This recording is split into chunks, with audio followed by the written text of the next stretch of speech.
Amigos, eu sou novo aqui nesse grupo, não sei como que é a dinâmica do estudo que vocês fazem, mas a gente está aqui para estudar juntos a Bíblia e conforme eu vou falando aqui, se você tiver também alguma participação que gostaria de fazer e quiser comentar algum ponto que vai ser destacado aqui, fique à vontade, a gente vai estudar juntos e a gente vai então analisando esses versos.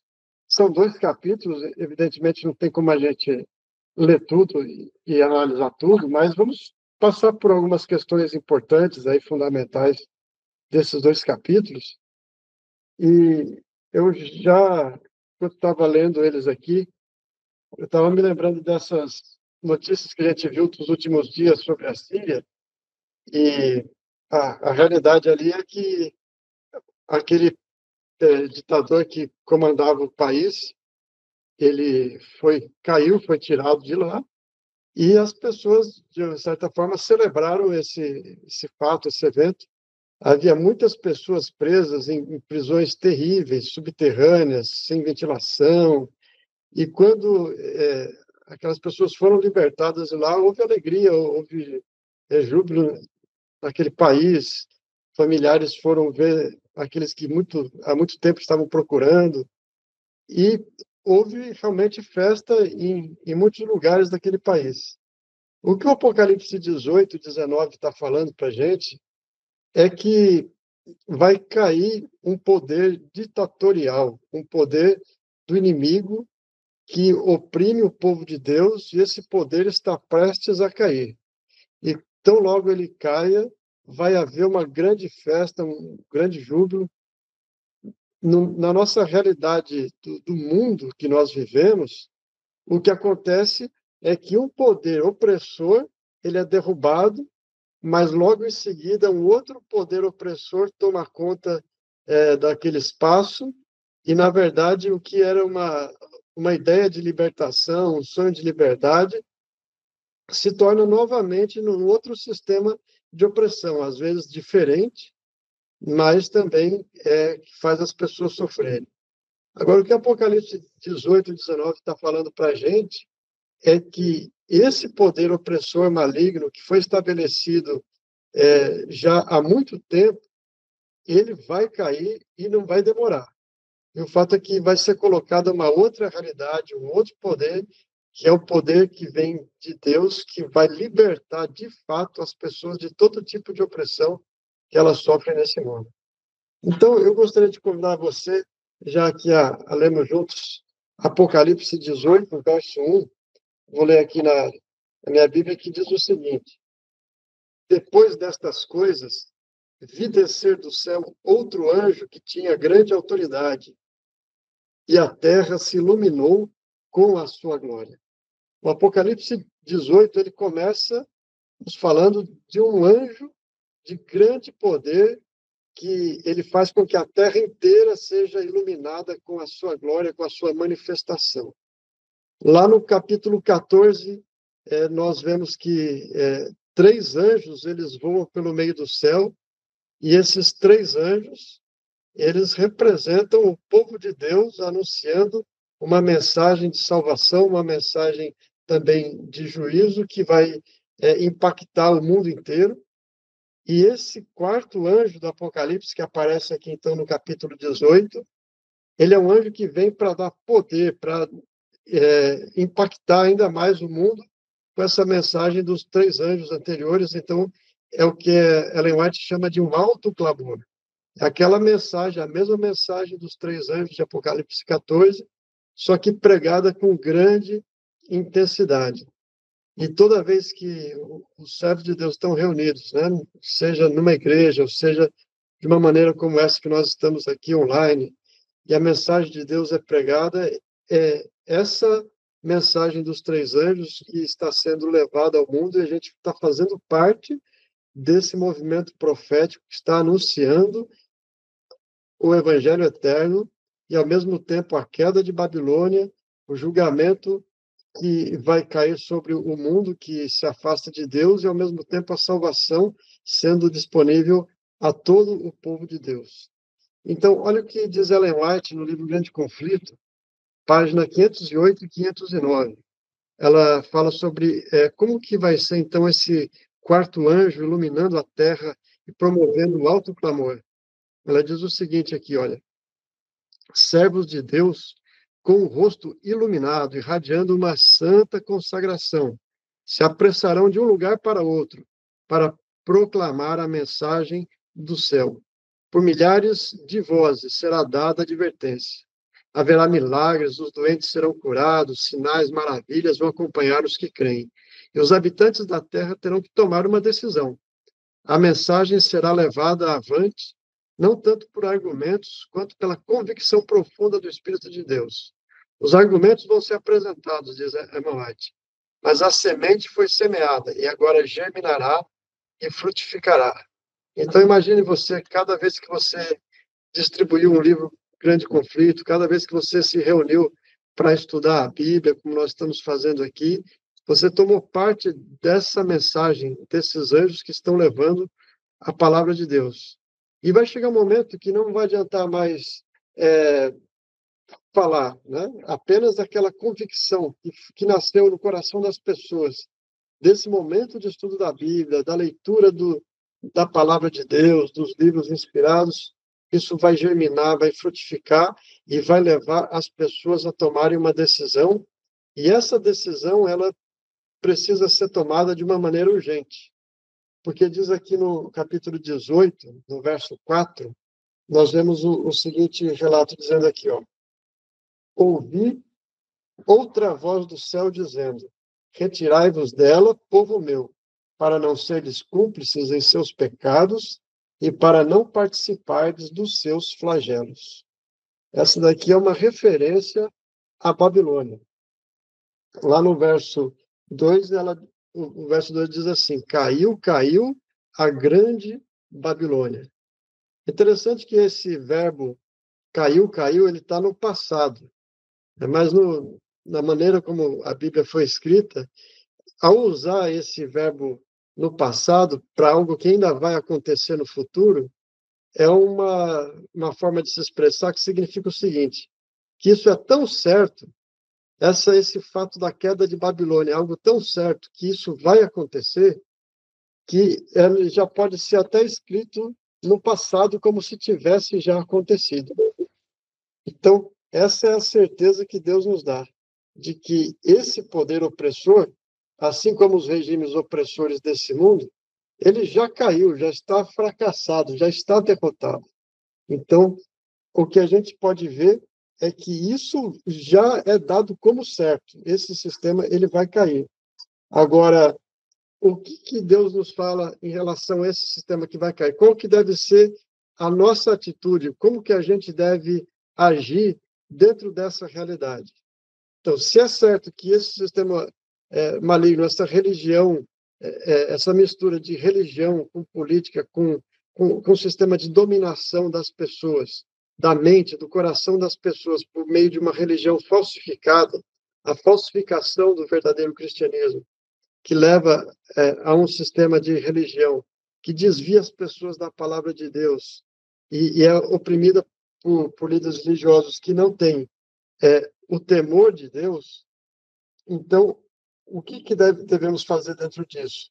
No capítulo 4, 18, verso 4, diz, então, retirai-vos dela, povo meu.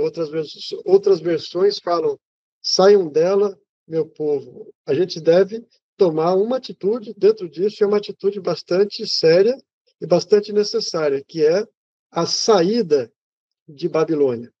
Então, a gente sabe, ao estudar o Apocalipse, e pelo fato de já termos chegado até aqui, capítulo 17, estudado anteriormente, mostra que Babilônia é, sim, um sistema religioso que promove uma falsa adoração, que tem falsos representantes de Deus, que leva as pessoas a não a valorizarem a lei de Deus, mas valorizarem as leis humanas, as palavras humanas, desvia da palavra de Deus para os ensinamentos humanos, e é necessário que o povo de Deus saia do meio de Babilônia.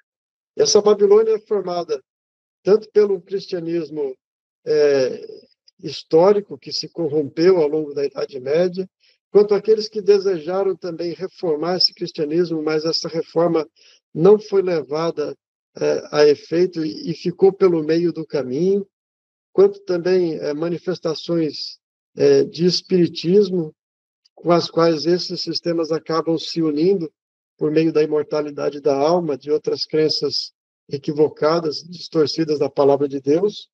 E é essa Babilônia espiritual que ela tem desviado as pessoas, e é dessa Babilônia que Deus nos chama a sair por meio do estudo da palavra de Deus e da pregação da sua palavra, da sua mensagem, e por meio também de um estilo de vida coerente com essa pregação, com essa mensagem que a palavra de Deus nos traz.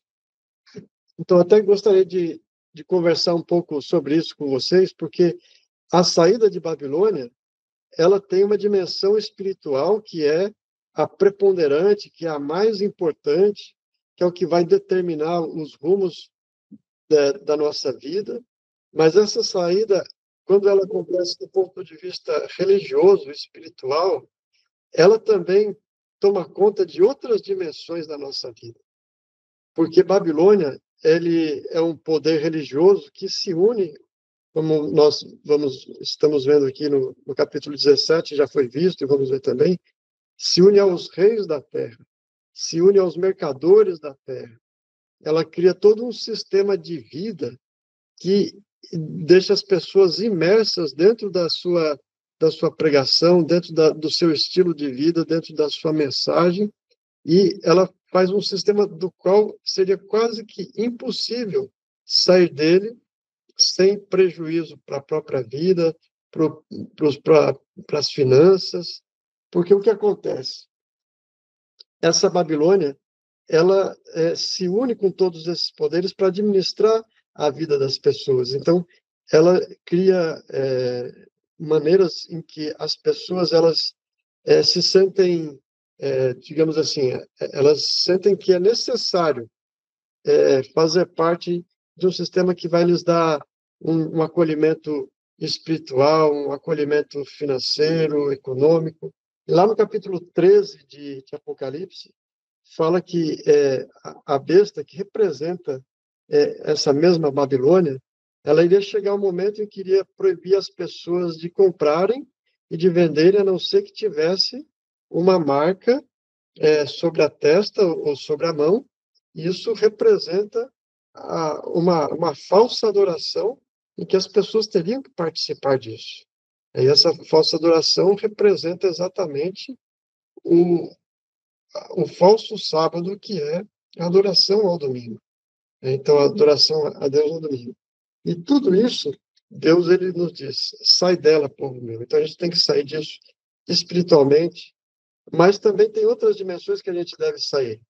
Do ponto de vista da nossa saúde física, há todo um sistema no mundo hoje que faz com que as pessoas elas sejam levadas a adoecer muito cedo.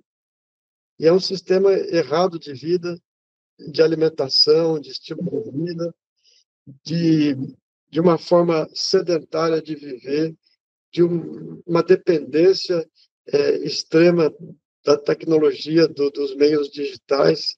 E se a nossa vida está inteiramente imersa numa vida digital, desconectada da realidade da criação de Deus, a gente vai estar dentro de um sistema de dominação das pessoas, da mente das pessoas, que foi criado por essa Babilônia do mundo atual. Então, é preciso a gente refletir de que maneira a minha vida, eu estou vivendo a minha vida, será que eu estou tendo liberdade de pensamento? Será que eu estou tendo liberdade para conseguir refletir na palavra de Deus?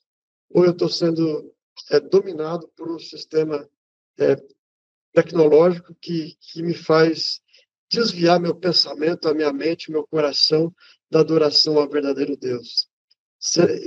E se lembra que Daniel, lá em Babilônia, quando ele foi levado, né, de Jerusalém para Babilônia, a primeira vitória que ele teve contra a Babilônia, qual foi?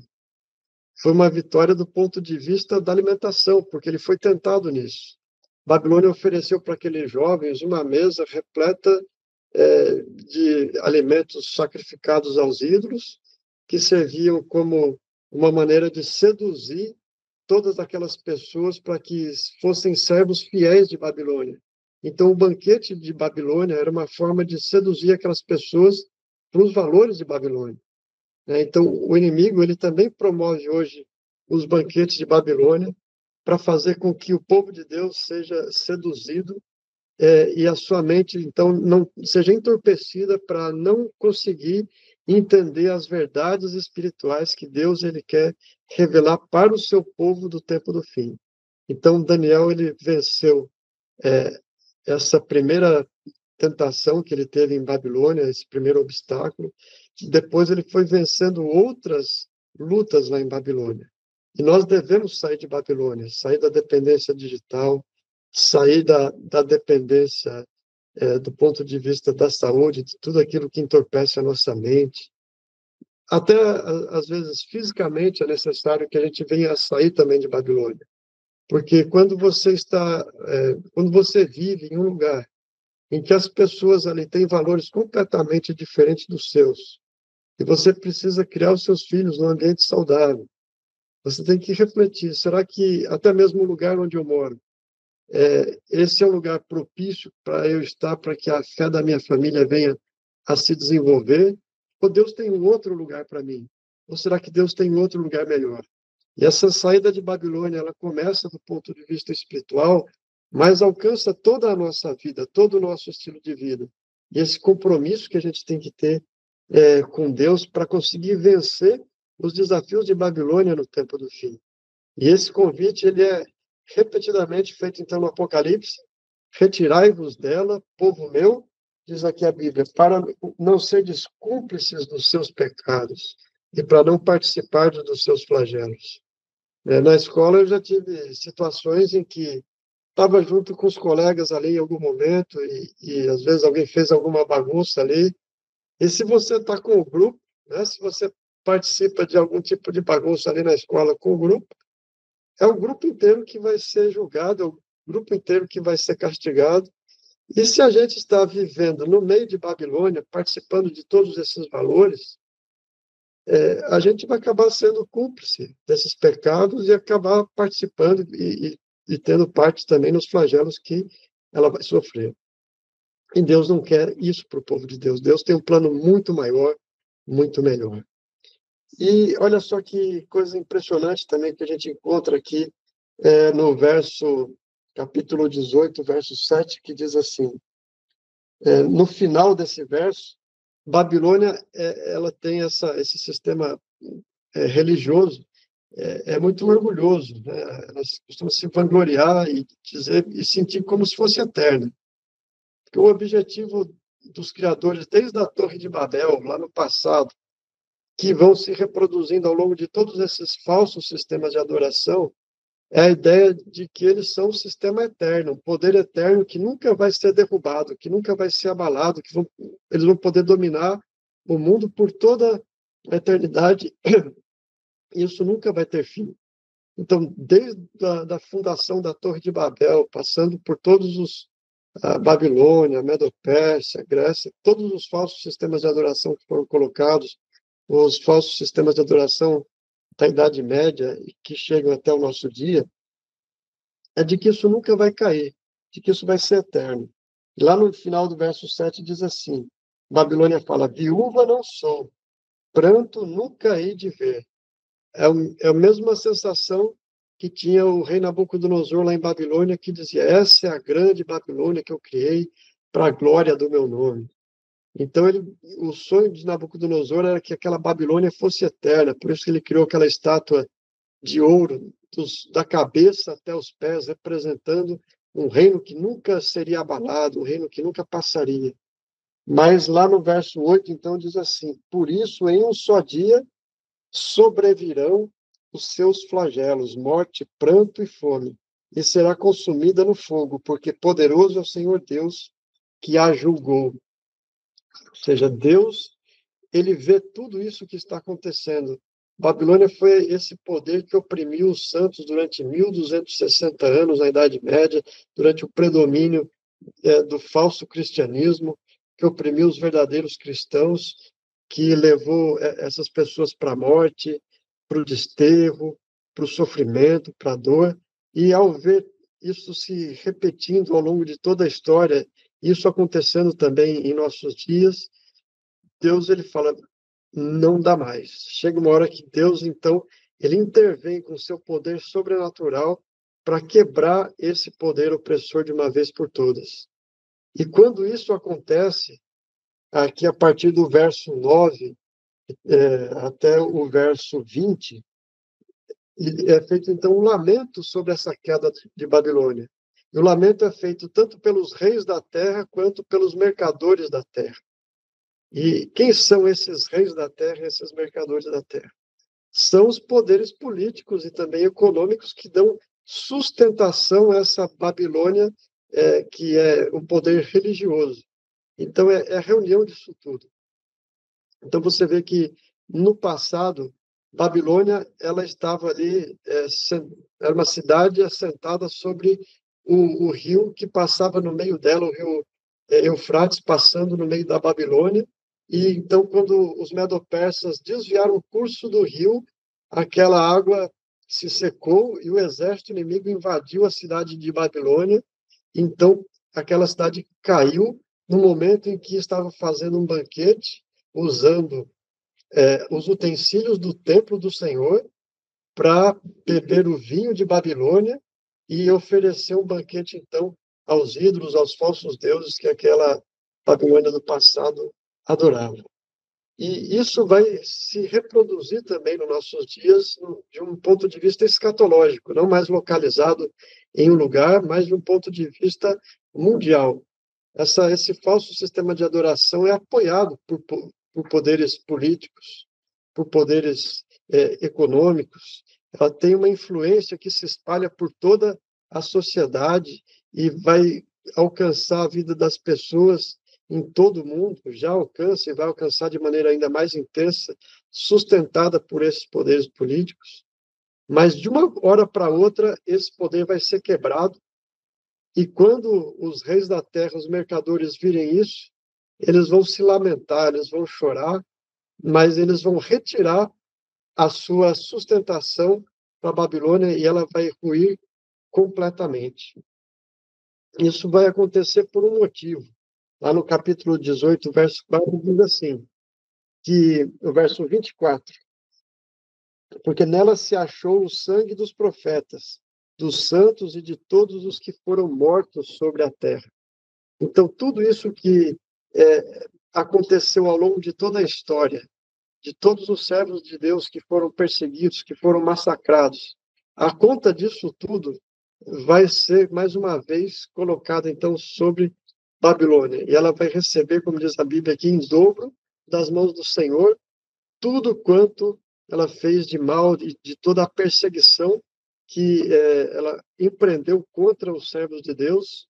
E os servos de Deus, então, vão ser vingados por meio dessa queda de Babilônia. Isso vai trazer alegria ao povo de Deus, isso vai trazer satisfação, não por ver essa destruição acontecendo, mas por saber que a libertação está muito perto, que a libertação do Senhor está chegando. E então nós chegamos aqui à metade do nosso tempo de estudo, a gente pode passar agora para o capítulo 19, e até eu estou seguindo aqui, estou falando, analisando esses versos, a gente vendo essa sequência lógica que tem no capítulo 18 e 19, mas se alguém tiver alguma observação também a fazer, quiser ter alguma participação, sinta-se à vontade, capítulo 18, se alguém tiver também algum comentário a fazer desses versos que nós vimos, pode comentar, abre o microfone aí, eu escuto aqui, a gente vai conversando, tá bom? Se tiver alguém, sinta-se à vontade de participar também do nosso estudo aqui, abrindo o microfone. Então, agora, no capítulo 19, a gente chega nessa parte da alegria, do júbilo no céu, porque houve essa libertação maravilhosa, esse julgamento de Babilônia, essa queda aconteceu. E no capítulo 19, do verso 1 até o verso 8, nós temos 3 aleluias que são dadas a Deus por essa libertação maravilhosa. E aleluia, então, é reconhecendo a salvação, a glória de Deus, o seu poder, como foi manifestado, diz aqui, né, no verso 1, chega na metade dele, diz assim: aleluia, a salvação e a glória e o poder são do nosso Deus, porquanto verdadeiros e justos são os seus juízos, pois julgou a grande meretriz que corrompia a terra com a sua prostituição, e das mãos dela vingou o sangue dos seus servos. E diz então aqui, depois no capítulo 4, que os 24 anciãos, 4 seres viventes, também se prostravam diante de Deus, o adoravam e davam louvores a Deus. Então, esses 24 anciãos, conforme alguns estudiosos da Bíblia, são pessoas que foram resgatadas da terra e levadas para o céu como primícias daqueles, então, que vão ser levados para o céu, os salvos, são as primícias que Deus levou para o céu. Alguns acreditam que são aqueles que ressuscitaram por ocasião da morte e ressurreição de Jesus, e Deus já levou alguns para o céu e eles estão ali. Isso a gente, são algumas pessoas que veem essa possibilidade, mas o fato é que eles têm características, se você for ver lá em Apocalipse 4, eles têm características de pessoas que foram redimidas, com as suas vestes brancas, com coroas. Já os 4 seres viventes, eles têm características de anjos destacados, de anjos que estão bem perto de Deus, e que são anjos especiais que estão ali ao lado de Deus, e esses também adoram a Deus por ver essa libertação maravilhosa que acontece. E no capítulo 19, nós temos, então, algo muito importante, que é uma celebração, uma festa por essa libertação, e a festa, ela é muito semelhante àquela descrição que a gente vê em Mateus 22, das bodas, né? Aqui fala das bodas do Cordeiro, e no capítulo 22 de Mateus, nós vemos também aquelas bodas que as pessoas estão vestidas com uma veste nupcial, e nós vemos isso acontecendo no capítulo 22, e as pessoas que participam daquela festa são pessoas que elas primeiro receberam um convite, e depois do convite que elas receberam, elas também recebem uma veste especial para participar daquela festa. Então, as bodas do Cordeiro, no capítulo 19, elas são muito semelhantes à descrição da parábola de Mateus 22. Eu gosto até de fazer uma comparação da seguinte maneira. Quando alguém aceita o batismo, e depois a pessoa é batizada, quando ela recebe aquela certidão de batismo, é mais ou menos como se a pessoa recebesse um convite para o casamento. Porque lá em Marcos 16 diz Marcos nos fala sobre quem crer e for batizado será salvo. Então, só que a salvação, o batismo ele não é um sacramento que vai salvar automaticamente as pessoas. Quem crer e for batizado será salvo no sentido que já recebeu o convite de salvação, sabe o caminho da salvação, e essa pessoa, então, ela pode seguir um caminho ao lado de Deus, ao lado do povo de Deus, onde vai encontrar a salvação. E depois que ela começou a trilhar esse caminho ao lado de Deus, ao ser batizado, ela tem todo um percurso, né? Todo um percurso em que ela vai andar e que vai ter a sua experiência com Deus, vai crescer na santidade. Quando nós entregamos a nossa vida a Deus, pedimos perdão a Ele, nós somos justificados dos nossos pecados. Mas a santificação, nós sabemos que ela é obra de uma vida inteira. Então, nós vemos que essas vestes que a pessoa recebe para fazer parte dessa festa representam a justiça de Cristo, que é imputada sobre nós, que é recebida gratuitamente, mas ela também representa um preparo para a festa. para essa festa do Cordeiro. Não sei quantos de vocês aqui, né, vão, ao ir para um casamento, qual que é o ritual que vocês têm? Será que a gente recebe o convite de casamento, deixa ele guardado em algum lugar, e quando chega a hora do casamento, a gente pega a chave do carro, do jeito que está, a gente vai e chega lá de bermuda, de chinelo, de camisa regata? Eu acho que não é assim que funciona, na verdade. Quando a gente recebe o convite de casamento, depois de um tempo a gente já pensa, onde será que vai ser a festa, como é que vai ser o casamento? E aí as mulheres já marcam o salão para arrumar o cabelo, já preparam o vestido, né? Os homens geralmente colocam um terno, uma gravata, os padrinhos então se preparam de uma maneira às vezes especial, todos com uma roupa especial, em alguns casamentos. Então, o casamento ele tem todo um preparo anterior das pessoas que vão participar nele. Assim também vai ser nas bodas do Cordeiro, vai ser um preparo anterior que a gente vai ter que ter para participar disso. E esse preparo tem a ver com a gente ser justificado por Cristo e, a partir dessa experiência da justificação pela fé, ter uma experiência também de obediência pela fé. Então, a justificação pela fé é aquilo que Deus faz por nós, que nós não podemos fazer por nós mesmos. Ele coloca sobre nós a sua justiça e ele nos dá o poder do Espírito Santo para, depois de justificados pela fé, ter uma vida de obediência pela fé, que é a experiência da santificação. E é nesse sentido que podemos entender o verso 8, que diz assim: pois lhe foi dado vestir-se de linho finíssimo, resplandecente e puro, porque o linho finíssimo são os atos de justiça dos santos. Então, esse linho finíssimo com o qual Jesus quer nos vestir para as bodas, para a sua festa de casamento, o casamento de Cristo com a igreja, representa a sua justiça, que foi dada gratuitamente, e também a habilitação do Espírito Santo para uma vida de santificação, de atos de justiça. Porque é muito importante aquilo que a gente aquilo em que a gente acredita, as palavras que nós falamos, aquilo que a gente diz a respeito da fé, isso tem um peso. Mas o que é determinante é como que a nossa vida é vivida, como que é a nossa maneira de viver, quais são as escolhas que a gente tem, quais são as nossas atitudes que, de fato, representam a fé que nós professamos manifestar. Então, esses atos de justiça, eles não são meritórios, mas eles são a expressão da nossa verdadeira fé.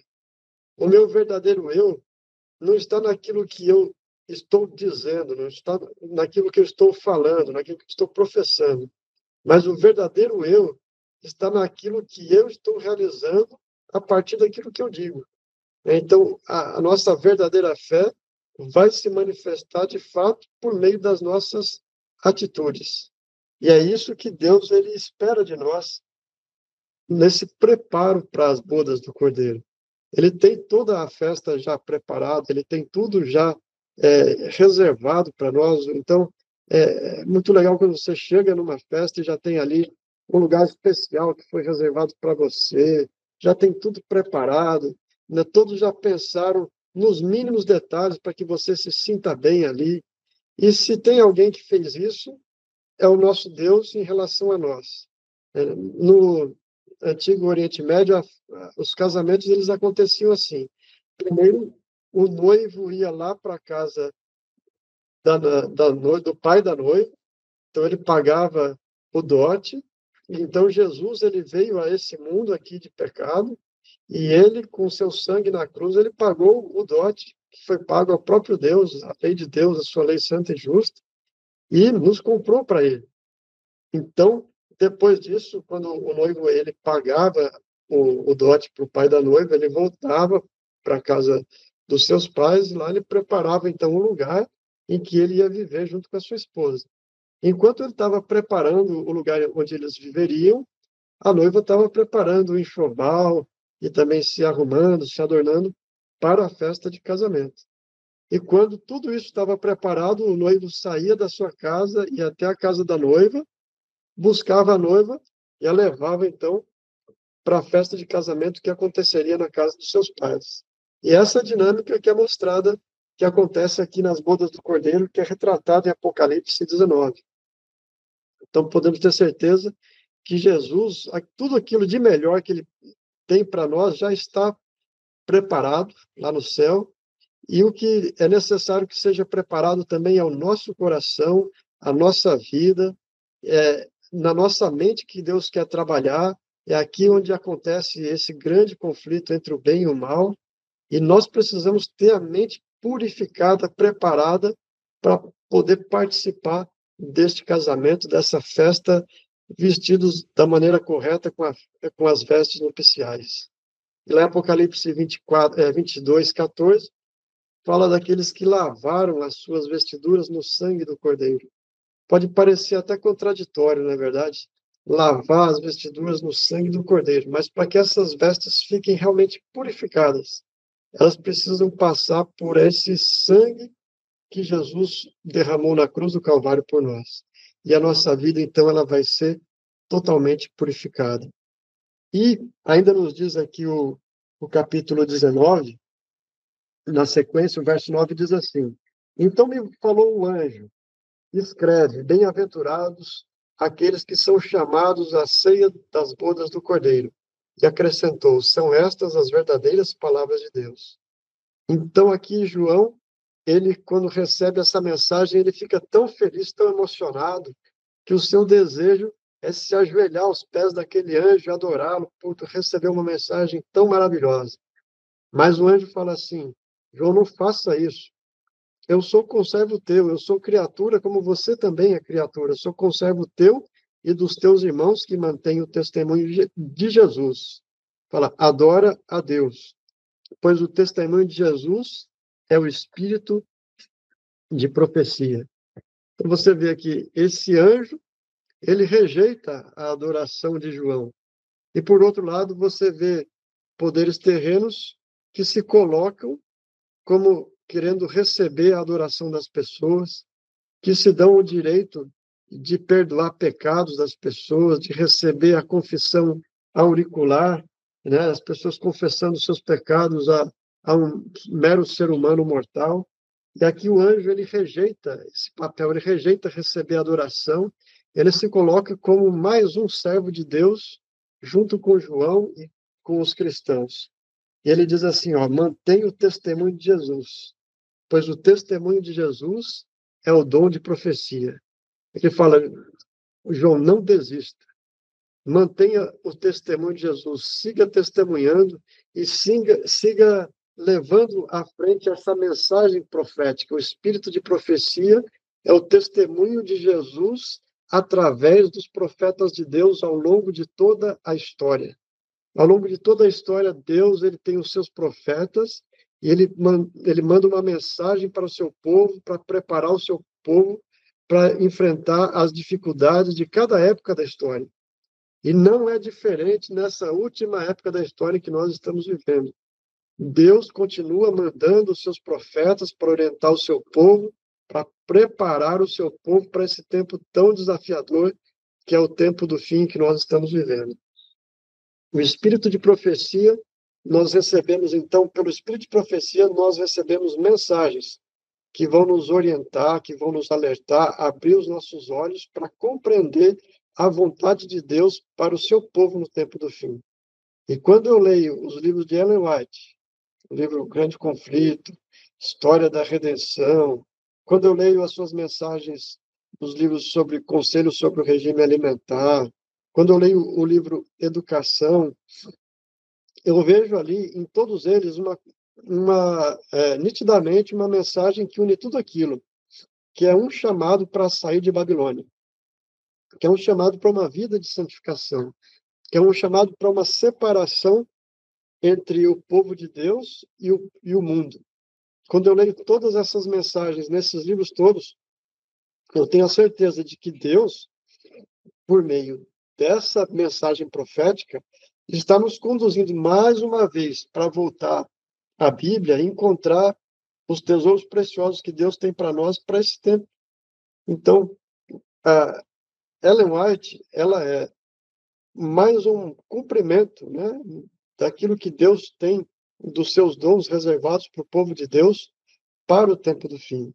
E se você ainda não leu esses livros, eu convido você a abrir, desafio você a abrir esses livros e ver como que aquela mensagem nos traz, mais uma vez, de volta à palavra de Deus e nos ajuda a valorizar essa mensagem que Deus tem para nós no tempo do fim.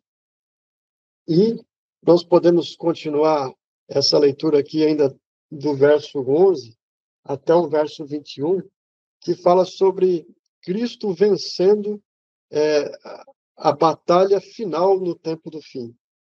Diz aqui no verso 11: vi o céu aberto, e eis um cavalo branco. O seu cavaleiro se chama Fiel e Verdadeiro, e julga e peleja com justiça. Aqui você tem o retrato, né, daquele guerreiro, né, até mesmo do exército romano, né, de um general, de um comandante, saindo à frente das suas tropas para vencer em uma guerra, né, de desafio desse grande conflito que nós vivemos. Então, Jesus aqui, ele é retratado como esse cavaleiro, no cavalo branco, que se coloca à frente dos exércitos do seu povo. E lá em Daniel 12, diz que no tempo de angústia que haverá, no tempo do fim, angústia qual nunca houve, desde que houve o mundo até agora, nesse momento mais difícil da história da Terra, lá em Daniel 12, diz que Miguel vai se levantar. Miguel, na Bíblia, representa Jesus com seu nome de guerra, Jesus como general dos exércitos do céu, que se coloca do lado do povo de Deus, para ajudá-lo a vencer as lutas e as batalhas nos momentos mais difíceis, mais desafiadores da história da Terra. Lá em Judas 9, quando havia uma disputa, né, sobre o corpo de Moisés, mais uma vez Miguel repreende o inimigo. Então Miguel, ele é especialista em lutar contra o inimigo e derrotar o inimigo, e isso vai ser reproduzido mais uma vez no tempo do fim de uma maneira ainda muito mais intensa do que já houve em toda a história desse mundo. Então, o convite que o Apocalipse nos faz aqui no capítulo 19 é confiar neste cavaleiro que vai vir em nosso socorro no momento mais difícil da história da Terra.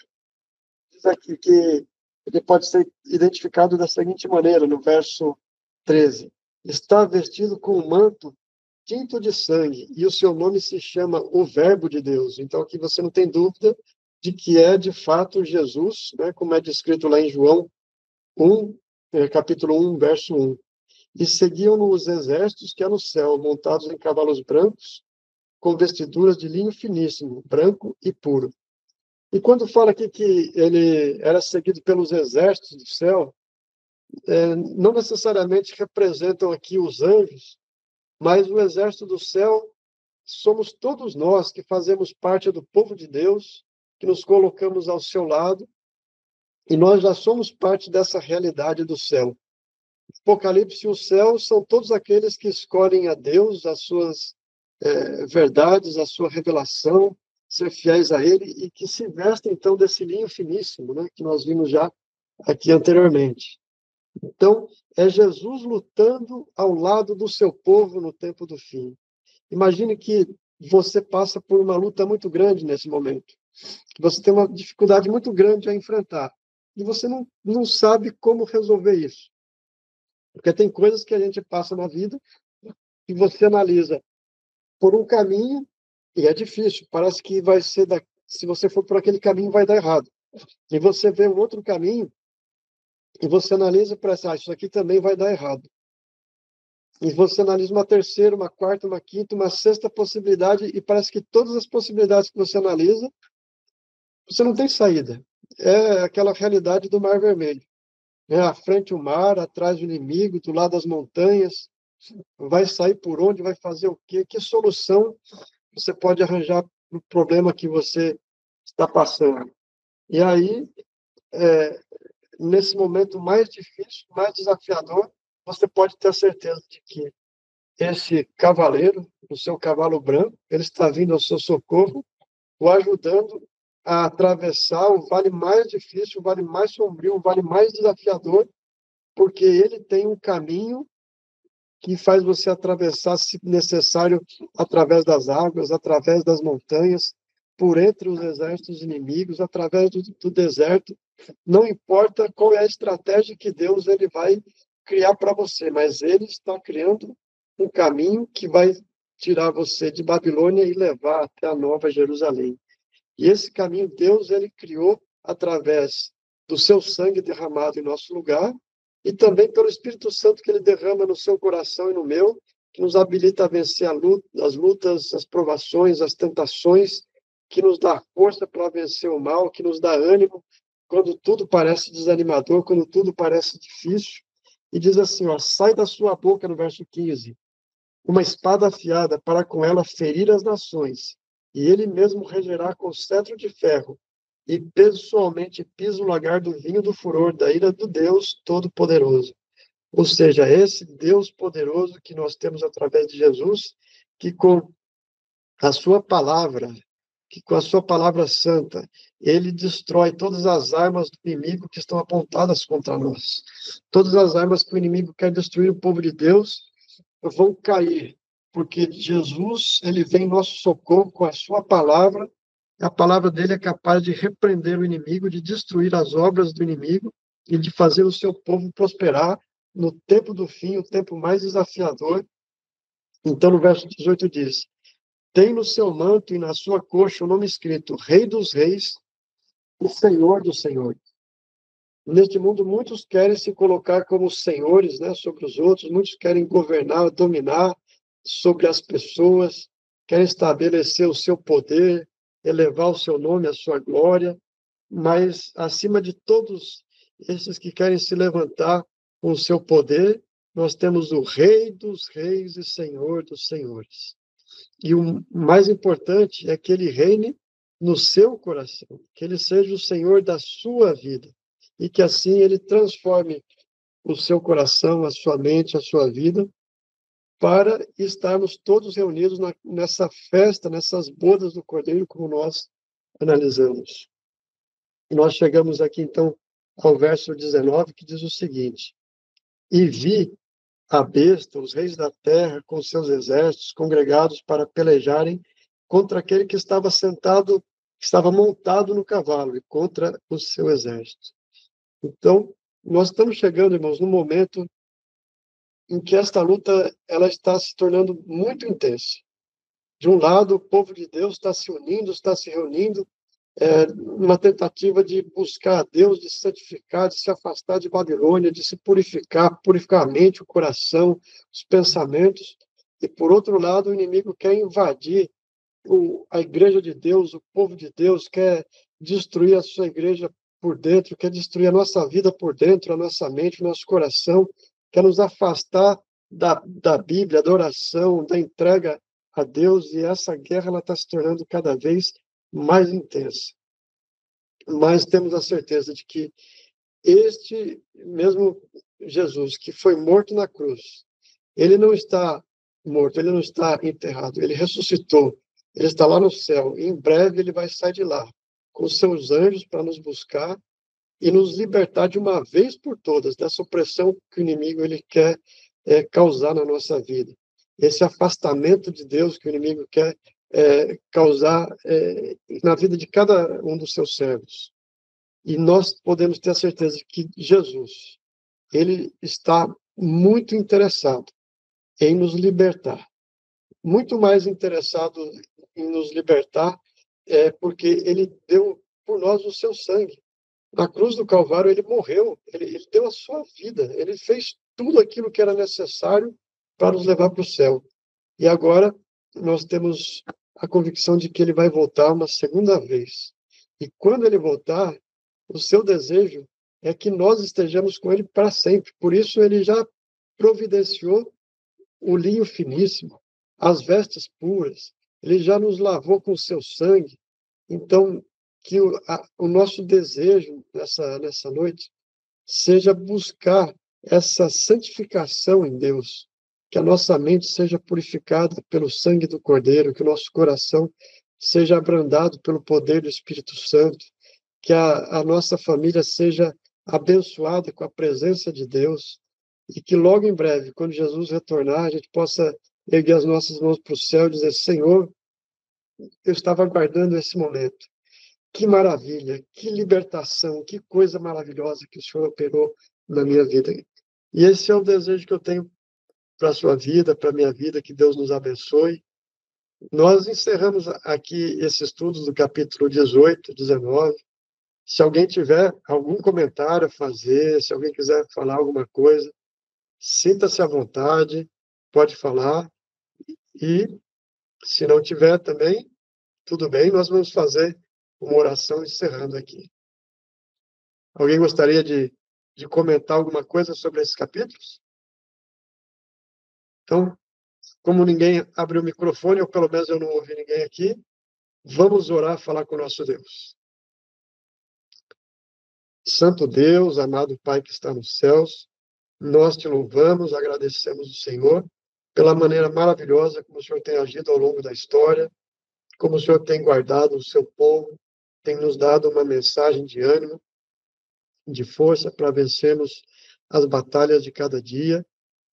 E conforme o tempo se aproxima da tua vinda, as lutas serão mais intensas, mais fortes, mas a manifestação do teu poder, da tua glória e também da tua graça em nossa vida serão ainda mais fortes e mais intensas. E pedimos que, pela tua misericórdia, o Senhor perdoe nossos pecados, purifique a nossa mente e nos dê o derramamento do teu Espírito Santo em nossa vida, nos habilitando a vencer todas as lutas ao lado do Senhor Jesus. Entregamos nossa vida, nossa família em tuas mãos, em nome de Jesus. Amém.